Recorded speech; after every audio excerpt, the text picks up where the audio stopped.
Bonsoir à tous, ravi de vous retrouver pour un nouveau numéro du 7-8 Éco, votre magazine consacré à l'actualité économique du territoire. Tout de suite, le sommaire. Open Sky Plaisir prend de plus en plus de forme. Le centre commercial devrait être livré au printemps 2020. 30 magasins, un cinéma, nous sommes allés sur le chantier pour faire le point sur l'avancée des travaux. Repenser la périphérie commerciale, le titre de l'étude sur la zone Paris-Ouest Forum JB Porte de Chevreuse entre Maurepas et Coignières. Nous avons décrypté les premiers résultats avec Grégory Garistier, c'est le vice-président en charge de la stratégie commerciale à Saint-Quentin en Yvelines. Enfin, retrouvez l'actualité économique en bref dans les Yvelines, avec l'annonce d'un partenariat entre la région Île-de-France et le groupe Renault, puis le lancement de la seconde édition de Scola, la boutique école, à l'espace Saint-Quentin. Lancé en janvier 2017, le chantier du centre commercial Open Sky de Plaisir arrive bientôt à son terme. L'ouverture est prévue au printemps 2020. Un espace qui comprendra une trentaine de commerces et un cinéma. TV78 s'est rendu sur place pour visiter le chantier. Regardez. C'est une question de mois maintenant. Entre mars et avril 2020, le centre commercial Open Sky de Plaisir va ouvrir ses portes. Une trentaine d'enseignes sera installée au sein de cette infrastructure. Ici, nous sommes dans la galerie marchande, dans cette belle galerie qui sera couverte par une toiture dans une matière qu'on appelle l'ETFE, qui est une matière qui à la fois protège de la pluie mais permet la transparence.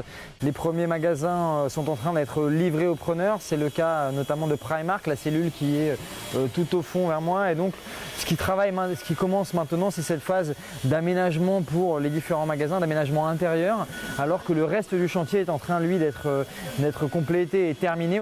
Des baies vitrées, du marbre sur les façades, 200 personnes travaillent actuellement sur le chantier.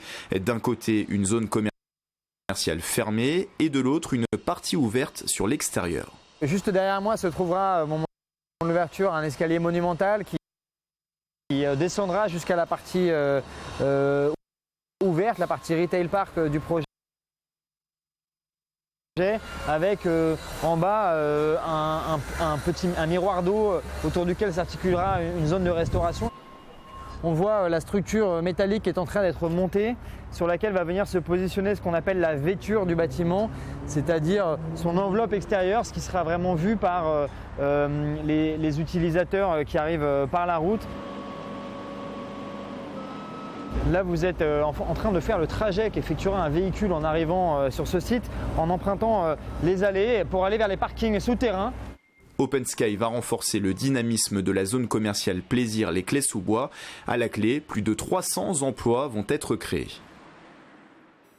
Autre zone commerciale de Saint-Quentin en Yvelines, celle de Maurepas-Coignières, l'objet d'une étude intitulée « Repenser la périphérie commerciale » lancée en juin 2019 par l'agglomération de Saint-Quentin en Yvelines. Ce pôle commercial englobe Paris-Ouest, le Forum JB et les portes de Chevreuse. Cette zone regroupe de nombreux magasins, touche près de 270 000 personnes, un chiffre d'affaires estimé à 500 millions d'euros. Nous avons rencontré Grégory Garistier, vice-président en charge de la stratégie commerciale de Saint-Quentin en Yvelines. Nous nous retrouvons à Paris-Ouest, la première zone concernée par l'étude Repenser la périphérie commerciale avec Grégory Garistier. Bonjour. Bonjour. Vous êtes vice-président en charge de la stratégie commerciale à Saint-Quentin en Yvelines. Vous avez lancé une étude en juin 2019 pour construire cette stratégie commerciale sur la zone Paris-Ouest, Forum JB, Porte de Chevreuse. Objectif, c'est co-construire cette stratégie commerciale avec les acteurs économiques et les clients. Globalement, qu'est-ce qui ressort de cette étude ? Alors, c'est une étude qui a été menée entre mai et juin. On a eu à peu près 2700 réponses, ce qui n'est pas rien. C'est même beaucoup, une enquête en ligne. Et on s'aperçoit finalement que le constat que font les clients, les consommateurs, les habitants, c'est le constat que nous faisons déjà depuis longtemps.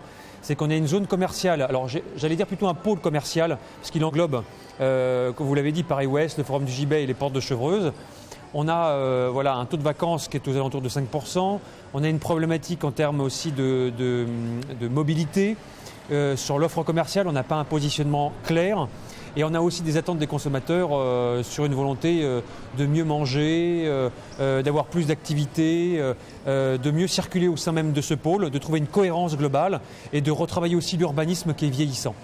C'est les trois thématiques qui ressortent de cette étude, l'offre commerciale, le lien social au sein de ce pôle commercial et enfin la mobilité. On va commencer par l'offre commerciale très diversifiée. On retrouve beaucoup de commerces dans différents secteurs d'activité. C'est vrai. Alors, au fil du temps, la zone commerciale, le pôle commercial s'est construit et sans vraiment de stratégie.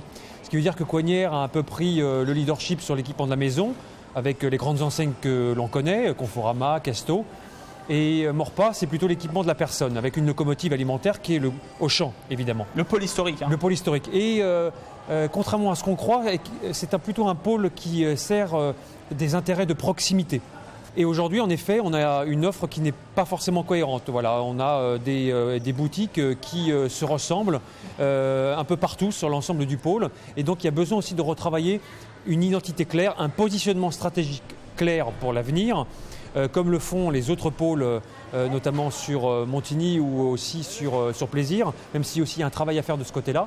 Mais en effet, c'est une volonté des consommateurs et aussi une volonté des élus de retravailler cette identité qui n'existe pas forcément encore aujourd'hui ou qui n'est pas très claire et définie. On pourrait imaginer un pôle maison déco plutôt sur les portes de Chevreuse et le forum JB, et puis ici le service à la personne et plus les biens de consommation pour les personnes ici à Paris-Ouest. Voire même d'aller plus loin. C'est les éléments sur lesquels nous travaillons actuellement, parce qu'on est encore dans la phase de diagnostic. Vous le savez, on travaille avec les acteurs économiques, on travaille avec la population. Il y a encore d'autres réunions qui vont venir de travail. On travaille aussi avec les services de l'État. On n'en est pas encore au scénario opérationnel, évidemment, ça arrivera l'année prochaine. Et aujourd'hui, on s'aperçoit qu'il faut qu'on arrive à trouver ce qu'on appelle les 20% différenciants.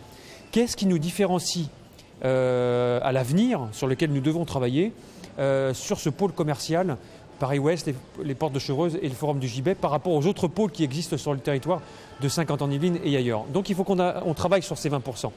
Et donc l'étude dont vous parliez va nous aider. On a pas mal d'idées, mais après il va falloir les mettre en œuvre. Et ça ne va pas être simple. Pour conclure sur l'offre commerciale, un dernier mot sur une demande qui revient beaucoup, c'est le circuit court, l'importance du commerce de proximité et aussi de la consommation bio. Oui, c'est un positionnement sur lequel nous travaillons. On y est très attentif avec le maire de Coignières, Didier Fischer, avec qui on est vraiment en phase justement sur la stratégie que nous allons mener dans l'avenir.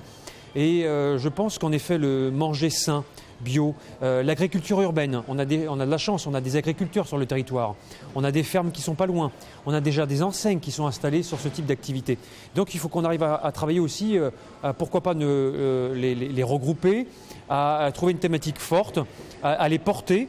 Et je rappelle également qu'on est sur un pôle commercial, mais qui est aussi industriel.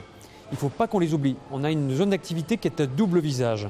Et donc c'est toute la particularité, c'est d'arriver à mêler les intérêts qui sont parfois divergents, tout en trouvant une dynamique pour porter ces acteurs économiques pour qu'on aille tous dans le même sens. Et j'allais dire, pourquoi pas aussi travailler sur cet aspect industrie, manger mieux, qu'il faut qu'on travaille dans l'avenir. Autre thématique, Grégory Garestier, c'est le lien social et la vie. Mis à part l'activité économique, il y a aussi de la vie au sein de ce pôle commercial, des habitations, des espaces verts qui sont en cours de développement actuellement. Oui, on a un écoquartier qui est en cours de construction, vous le savez, avec à terme plus de 1000 logements qui vont arriver. En plus du logement, ce seront des espaces de vie, ce sera un cabinet médical, une nouvelle crèche, des espaces publics, des parcs, des jardins partagés. Voilà, il y aura une vie. Et le fait d'avoir intégré également du logement dans la zone d'activité Paris-Ouest nous a permis d'être retenus par l'État dans le cadre de l'appel à la refonte de la périphérie commerciale. Et donc ça permet aussi de lutter contre les villes dortoirs, de retrouver de la vie, du lien. Donc en effet c'est un élément important et de trouver du lien maintenant avec ces constructions de logements, avec la zone qui va être réaménagée. Un dernier mot, c'est la mobilité, c'est la dernière thématique qui ressort de cette étude. Important. La mobilité, déjà, pour venir sur ce pôle commercial, le point fort, ce qui ressort, c'est le stationnement. Les personnes, les clients arrivent à stationner facilement. Il y a énormément de parkings éparpillés sur la zone. Mais le problème, c'est pour circuler entre les trois pôles, Paris-Ouest, Forum JB, Porte de Chevreuse, quelle solution on peut imaginer ? Alors déjà sur le constat, vous avez raison de le faire. On a beaucoup de stationnements parce que chaque projet a été pensé sans forcément de cohérence et on n'a pas de lien entre les villes de Morpa et Coignères, notamment sur les zones d'activité, le pôle commercial et industriel. Il faut qu'on arrive à retrouver ce lien au travers des nouvelles mobilités.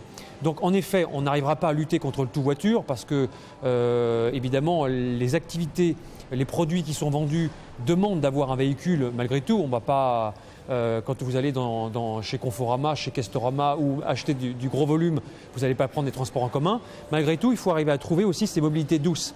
Donc l'accès vélo, retrouver de la cohérence sur les pistes cyclables. Il y a aussi le carrefour d'Amalmodon qui va subir des lourds travaux entre 2023 et 2025 avec le décaissement souterrain de la Nationale 10.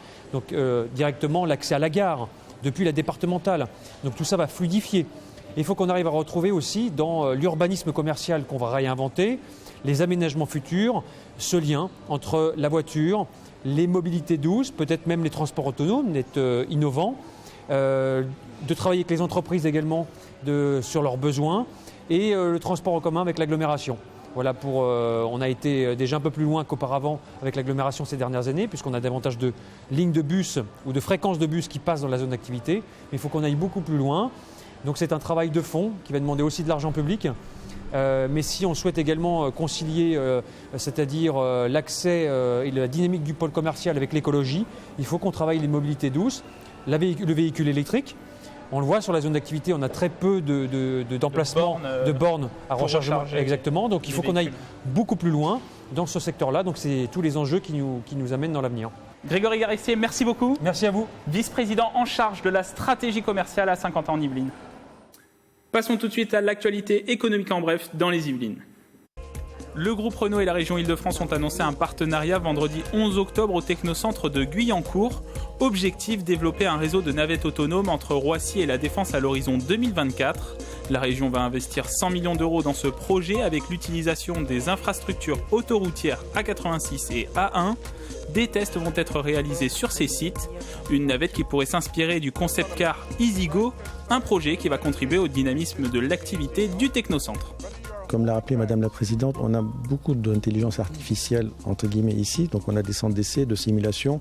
Donc c'est vraiment le lieu où on peut marier les différentes expertises nécessaires pour pouvoir faire aboutir ces concepts-là. On est aussi dans une marque de confiance très forte de la région vis-à-vis de son industrie automobile qui va développer, et j'en suis sûre dans les années qui viennent, la mobilité du futur. La boutique École Scola a ouvert ses portes le 2 octobre à l'espace Saint-Quentin.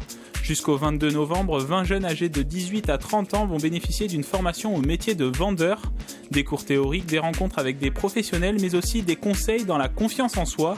Leur expérience se conclura par un stage de 2 semaines dans un magasin. Ce numéro, merci de nous avoir suivis. Émission à revoir en replay sur notre site internet ou sur l'application mobile. À bientôt sur TV78.